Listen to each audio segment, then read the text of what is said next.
Fala, queridos! Ah, que maravilha! Graça e paz. Mais um encontro maravilhoso, tão aguardado, tão esperado. Caramba! Hoje, o nosso diálogo ele está sensacional. Está um despertar.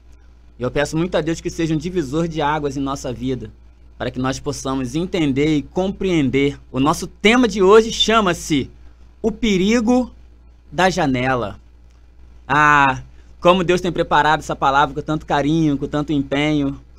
E eu peço muito que essa palavra possa não só cortar em você como cortou em mim, mas que você possa ser um agente do céu. Que você possa fazer essa palavra chegar no máximo de pessoas possíveis. Então já sabe, né? Curte, comenta, ative o sininho, compartilha. Seja um canal de bênção. Seja um canal de bênção na vida do próximo. Ah, Deus, como eu te agradeço por tudo que o Senhor tem feito. Então, que vem a ser o perigo da janela. A janela, o interessante da janela é que a porta, ela abre por fora. Mas a janela, ela abre por dentro. Então, obviamente, o ideal é que só tenhamos como abrir a janela se estivermos plantados no local certo, ou seja, dentro. Fabrício, como podemos ter uma noção bíblica relacionada a isso? Simples. Malaquias 3:10, o profeta vai dizer assim, ó: assim diz o Senhor, e fazei prova de mim, se eu não vos abrir as janelas do céu. Aí eu te pergunto, por que o profeta falou assim diz o Senhor? O Senhor fala, se eu não vos abrir a janela do céu, automaticamente, ele só abre a janela do céu porque ele está dentro. Que maravilha. A gente precisa compreender exatamente que a janela não é para te fazer olhar para dentro, mas sim para fora.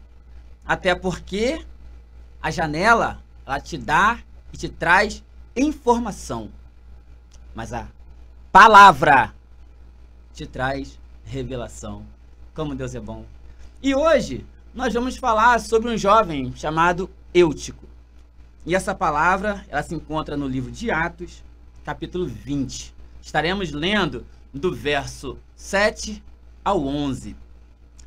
E ela, no princípio da minha conversão, ela foi, eu entendo que ela foi a primeira palavra que ela cortou muito em mim. Eu lembro que eu estava na pregação do meu pastor, e ele, inclusive, ele falou até o título. Veio esse título, O Perigo da Janela. E como essa palavra falou comigo, eu lembro que nós fomos numa igreja fora, no qual ele foi ministrar.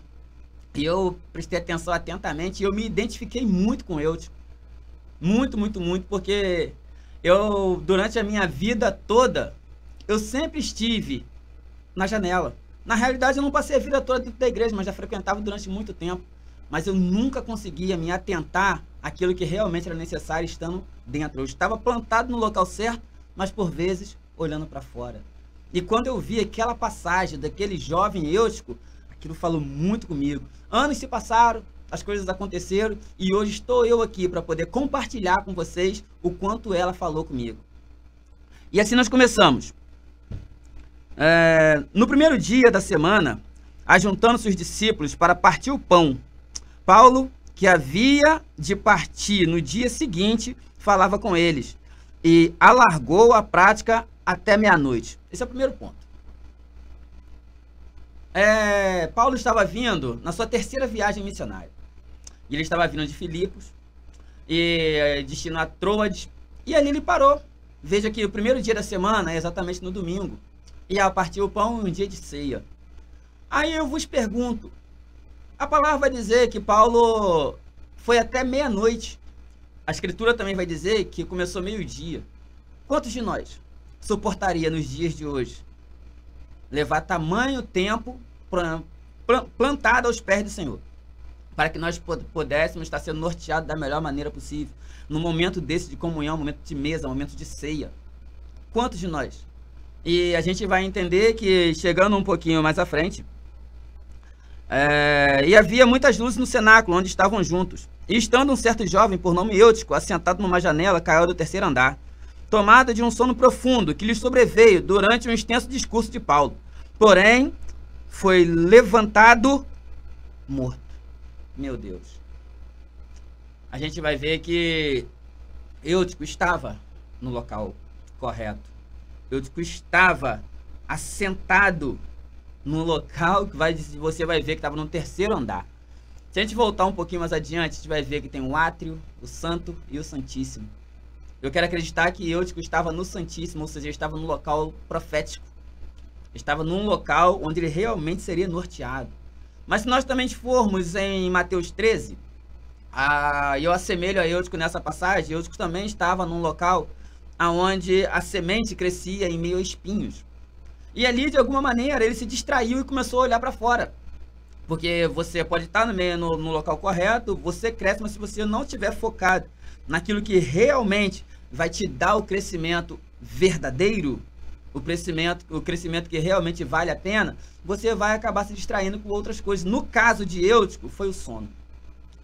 E o que acontece? Porém, descendo, inclinou-se sobre ele, abraçando, disse: não vos perturbeis, porque a sua alma está nele. Entendemos? Eutico, a partir de determinado tempo, Eutico caiu do terceiro andar. Ele caiu do Santíssimo. E ele caiu para fora.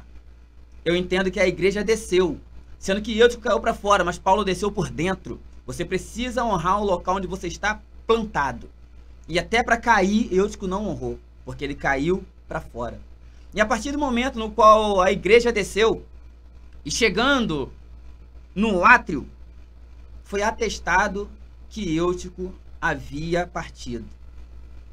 E Paulo disse, abraçando, disse: não vos perturbeis, porque sua alma está nele. Mas aí eu vos pergunto, eu entendo que Lucas escreveu o livro de Atos, e Lucas, sim, era discípulo de Paulo. E esse atestado de que Eutico havia partido foi um atestado com veemência, com convicção.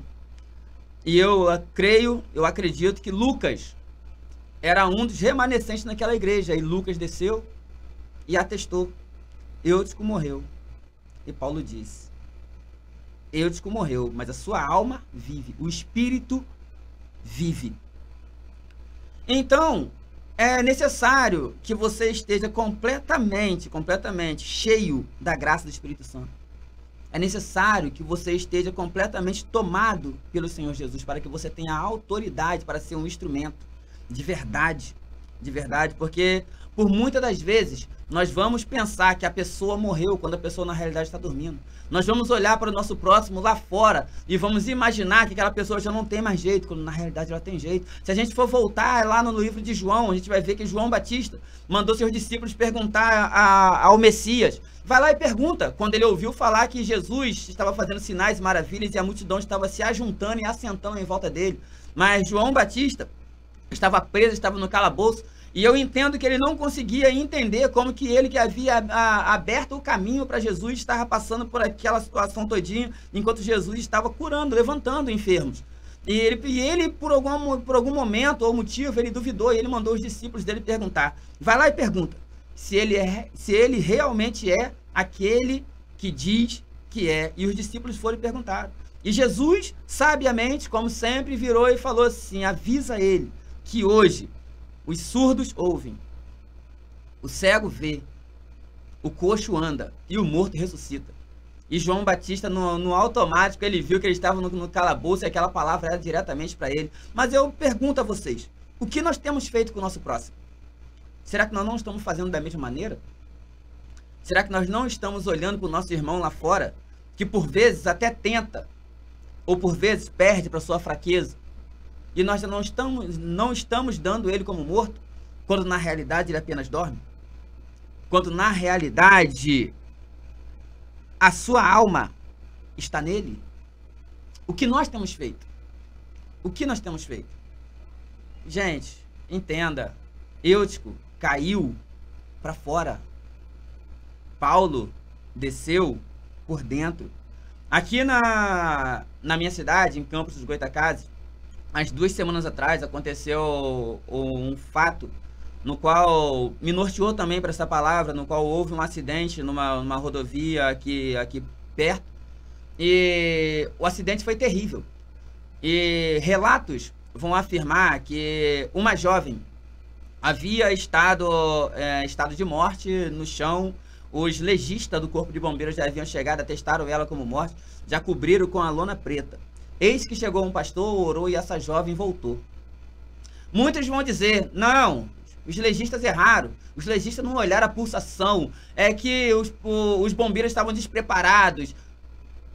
Eu entendo que, assim como Paulo disse, que nós devemos viver em Cristo. Quando nós vivemos em Cristo, nós conseguimos olhar para o lado espiritual. E quando eu me deparei com essa passagem de Paulo, eu consegui me remeter à mesma cena, à mesma situação, mesmo sem estar lá pessoalmente. Mas eu disse, é possível. É possível. Porque nos dias de hoje, ainda é possível. Ainda é possível. Então, é que nós possamos estar olhando para o próximo com olhar de amor. Que nós possamos estar acreditando que o próximo tem jeito. Que nós consigamos olhar para todos e entender que um dia fomos nós. E que nós, como luz do mundo, nós, como sal da terra, nós devemos provocar a sede. Nós devemos iluminar os caminhos para as pessoas, para que as pessoas olhem para a gente de pé e consigam entender que ainda existe um Deus que salva, cura, liberta e batiza. A palavra vai dizer que após Paulo exclamar, não vos perturbeis, porque a sua alma está nele, ele subiu, partiu o pão e comendo, ainda lhes falou largamente até a alvorada, e assim partiu. Qual é a moral da história? Esse sermão que já se estendia de 12 à meia-noite, houve o fator com Eutico. Paulo desceu e através de Paulo, usado por Cristo, Eutico voltou. E o mais incrível é que Eutico voltou para o mesmo local onde ele havia caído para fora. Mas dessa vez ele voltou para o local e se assentou à mesa. Ah, meu Deus, que maravilha. E aquela alvorada ainda pernoitou e amanheceu o dia, raiou o dia. E lá se eram 6 horas da manhã, quando subindo, partindo o pão e comendo, ainda lhes falou largamente até a alvorada, e assim partiu. Foi onde Paulo deu a sua missão por cumprida e foi continuar a sua viagem missionária. Que maravilha. Que vocês possam ser norteados, assim como eu fui, que a palavra possa chegar, que vocês possam levar para o próximo. Não desacredite, não duvide, porque Deus é bom o tempo todo. O tempo todo. Que fiquem com Deus, estejam conosco. Até o próximo vídeo. Curta, compartilha, ative o sininho, comenta, comenta, comenta e comenta. Deus é com vocês, em nome de Jesus. Amém?